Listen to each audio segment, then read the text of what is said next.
এই ট্যুরটা আমাদের কাছে বিশাল মেমোরেবল, বিকজ প্রচুর ইনসিডেন্ট এমন হয়েছে যেগুলো আনএক্সপেক্টেড, হঠাৎ হঠাৎ হয়ে গেছে।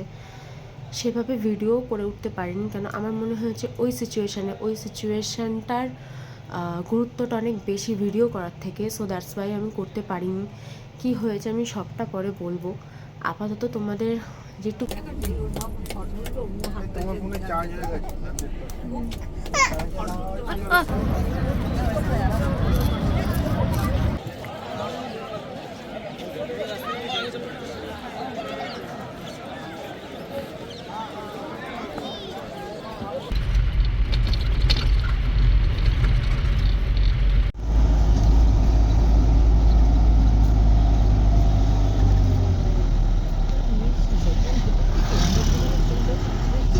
খাপগুলো দেখো, হ্যাঁ চোখে দেখতে হবে, কেন